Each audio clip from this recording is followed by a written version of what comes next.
Mažoji Lietuva – tai unikalus kraštas, davęs Lietuvai ne tik raštijos pradininkus, bet ir daug prisidėjusi prie dainų švenčių tradicijos užgimimo Lietuvoje. Dar 1895 metais Mažosios Lietuvos draugija Birutė, siekusi gaivinti tautišką dvasią Tilžėje, Ragainėje ir Rambyne, pradėjo rengti chorų šventes ir vaidinimų vakarus.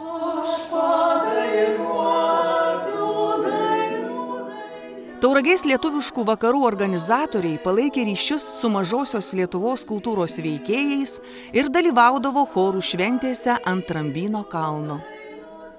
Švenčių dirigentas ir režisierius buvo Vydūnas.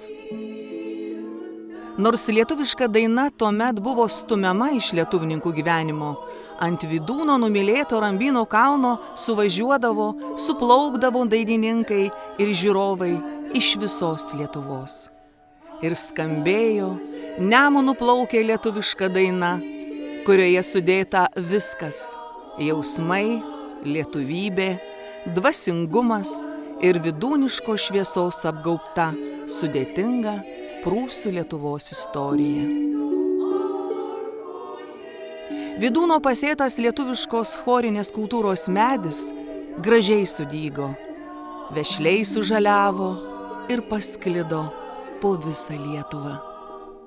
Pasitinkant šimtmečio dainų šventę, kad giria žaliuotų, Pagėgių kultūros bendruomenė prie Martyno Jankaus muziejaus pasodino atminties ąžuolą.